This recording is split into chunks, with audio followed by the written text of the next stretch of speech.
और अब बात बाबा बागेश्वर की। मध्य प्रदेश के छिंदवाड़ा में पूर्व मुख्यमंत्री कमलनाथ इन दिनों यजमान बने हुए हैं। हिंदू राष्ट्र की अलख जगाने वाले बाबा बागेश्वर सिमरिया के श्री हनुमान मंदिर में हनुमंत कथा कर रहे हैं। कथा का मुख्य यजमान कांग्रेस नेता कमलनाथ और उनके सांसद बेटे नकुल नाथ हैं। मध्य प्रदेश में इस साल के आखिर में विधानसभा चुनाव होना है।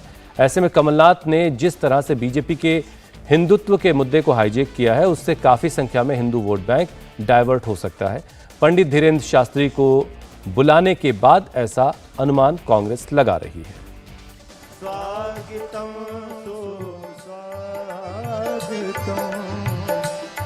शरणागतम स्वागतम स्वागतम।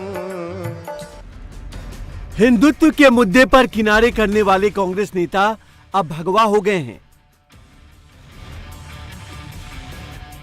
भगवान राम के अस्तित्व को नकारने वाले कांग्रेस नेता अब हनुमान भक्त बन गए हैं। एमपी में चुनाव से पहले बेटे नकुल नाथ के साथ पिता कमलनाथ ने भी पहना भगवा वेश। बागेश्वर की तमाम कथाओं में भीड़ का जो उत्साह रहता है, जैसी भीड़ रहती है वैसी आज भी छिंदवाड़ा के इसी सियासी मंच पर दिखाई दी। सियासी मंच इसलिए कह रहा हूं क्योंकि अक्सर इन मंचों को बीजेपी के नेता और मंत्री बुलाते थे, लेकिन आज इस मंच पर कमलनाथ दिखाई दिए, नकुल नाथ दिखाई दिए। नकुल नाथ मुख्य यजमान थे और 2 घंटे से ज्यादा यहाँ पर बैठे रहे। साफ तौर पर जो सॉफ्ट हिंदुत्व से हार्ड हिंदुत्व की ओर का सफर है वही पूरा करने के प्रयास में कमलनाथ ने यहाँ 2 घंटे बैठकर बताया कि हिंदुत्व पर जो वो कहते आए हैं, ठेका सिर्फ बीजेपी ने नहीं लिया और लोगों की भीड़ और उत्साह भी साफ तौर पर दिखाई दे रही है। कमलनाथ ने लगभग 8 साल पहले सिमरिया में हनुमान मंदिर का निर्माण कराया था। इसी हनुमान मंदिर प्रांगण में चुनाव से ऐन पहले बागेश्वर धाम सरकार की कथा हो रही है। शनिवार को जैसे ही धीरेन्द्र शास्त्री यहां पहुंचे, लाखों भक्तों की भीड़ उमड़ पड़ी। बाबा बागेश्वर सरकार से हनुमंत कथा मध्य प्रदेश के पूर्व सीएम कमलनाथ अपने बेटे नकुल नाथ के साथ करवा रहे हैं। कथा के मुख्य यजमान भी यही हैं।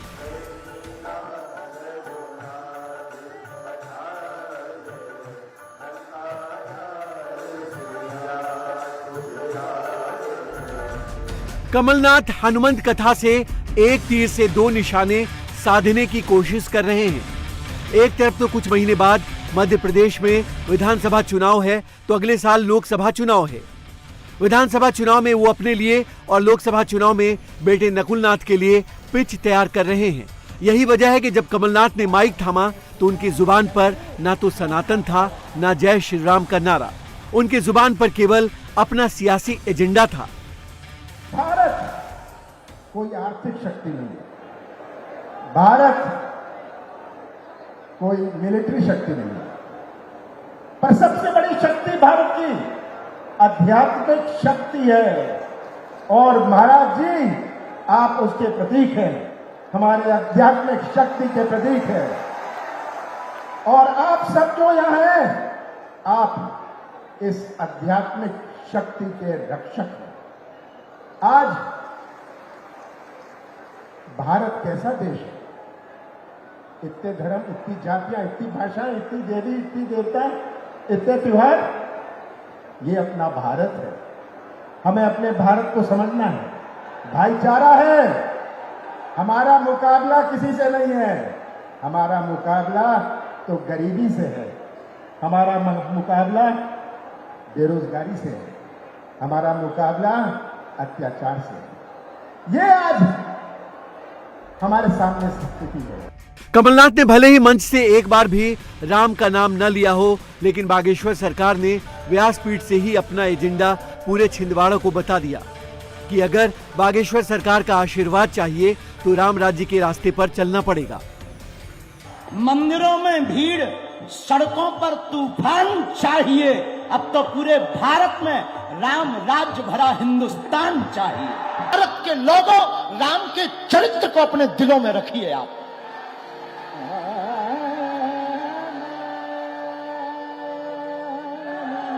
जब तक आपके दिलों में रामचरित्र मानस नहीं होगा, सनातनियों से प्रार्थना है घर घर रामचरित्र मानस रखिए, पढ़िए। आप जब हमारे पास आए ना पहली बार, पूर्व मुख्यमंत्री जी, आपने एक ही बात बोली, महाराज जी 15 साल पहले हमने हनुमान जी महाराज का विग्रह बनवाया है। 15 साल पहले हमारे मन में आया कि हनुमान जी ने बुलाया है, वही इनके मुख से कहलवा रहे कि अब कथा हो जाए। हमने बिना कोई विचार किए किंतु परंतु सोचे, हमें लगा सिमरिया वाले हनुमान जी ने बुलाया है, वो इस नालायक के मुख से राम कथा सुनना चाहते हैं। व्यासपीठ से जो बाबा ने ऐलान किया, वही छिंदवाड़ा की जनता ने भी कहा। लोगों का लक्ष्य साफ है, उन्हें अब हिंदू राष्ट्र से कम कुछ भी नहीं चाहिए।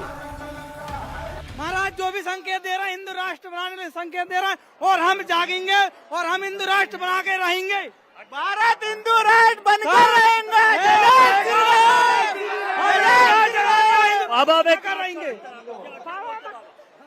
बाबा जो भी बोलते हैं बहुत अच्छा बोलते हैं, सिर्फ हिंदू की राष्ट्र अच्छा लगता है। हिंदू राष्ट्र जब बनेगा, जब सब चंदन लगाने लगेंगे। हाँ, देखो हिंदू और हमने यह माना है कि घर में तिरंगा और माता पे टीका जो लगाएंगे। हमारा तो एक ही काम, घर में लगवाएंगे। हमारा एक ही काम है, जो राम का नहीं वो किसी काम का नहीं। वहीं छिंदवाड़ा में बागेश्वर सरकार की कथा पर बीजेपी ने कांग्रेस कर तीखा पलटवार किया। बीजेपी नेता कमल पटेल ने कमलनाथ और नकुलनाथ को नकली हिंदू करार दे दिया। उन्होंने कहा कि ये सब वोट के लिए हो रहा है। कमलनाथ, नकुलनाथ ये नकली हिंदू हैं। इनको चुनाव के समय याद आ रहे हैं, क्योंकि इनको समझ में आ गया कि अब हिंदू संगठित हो गया और हिंदुओं को गालियां दे दे के कांग्रेस सत्ता से बाहर हो गई और अब इनका सफाया होने वाला है। और इसलिए सत्ता प्राप्ति के लिए, वोट प्राप्ति के लिए इनको हिंदू भी याद आ रहे हैं, इनको बागेश्वर धाम जी भी याद आ रहे हैं और कथा भी करा रहे हैं, और सिर्फ वोट के खातिर। लेकिन ये शुरू से राम मंदिर का विरोध करते रहे, राम को काल्पनिक कहते थे, राम कैदे ही कहाँ हुए। दूसरा, राम सेतु का इन्होंने विरोध किया, हर जगह हिंदुत्व का विरोध किया, जीवन भर कांग्रेस और कांग्रेस के नेता कमलनाथ। लेकिन अब जब चुनाव सामने आ रहे हैं और चुनाव में लग रहा है कि पूरा हिंदू समाज एक हो गया है, अगर अब हिंदुओं को गालियां दी, विरोध किया तो सफाया हो जाएगा, सत्ता से कांग्रेस बाहर हो गई है। और इसलिए सिर्फ अपनी सीट बचाने के लिए नकुलनाथ और कमलनाथ बागेश्वर धाम जी की शरण में आए हैं। शिवराज सिंह को पूरा मध्य प्रदेश मामा के नाम से जानता है। बच्चों में भी शिवराज के प्रति दीवानगी है। ऐसे में कमलनाथ ने बच्चों के जरिए भी हिंदू और हिंदुत्व वाले वोट बैंक में सेंध लगाने की तैयारी कर ली है।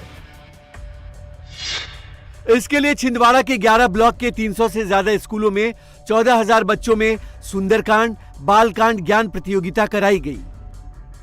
भले ही लोकतंत्र में बच्चों को वोट डालने का अधिकार ना हो, लेकिन बच्चों के परिवारों के जरिए कांग्रेस ने वोट बैंक में सेंध लगाने की तैयारी कम से कम पूरी कर ली है। मेरे पीछे ये जो आप जय श्री राम के नारे लगाते बच्चे दिखाई दे रहे हैं, दरअसल ये उस कार्यक्रम का हिस्सा है जिसे नकुलनाथ और कमलनाथ के गढ़ छिंदवाड़ा में किया जा रहा है, और जिसके आयोजक भी उन्हीं की पार्टी के लोग हैं।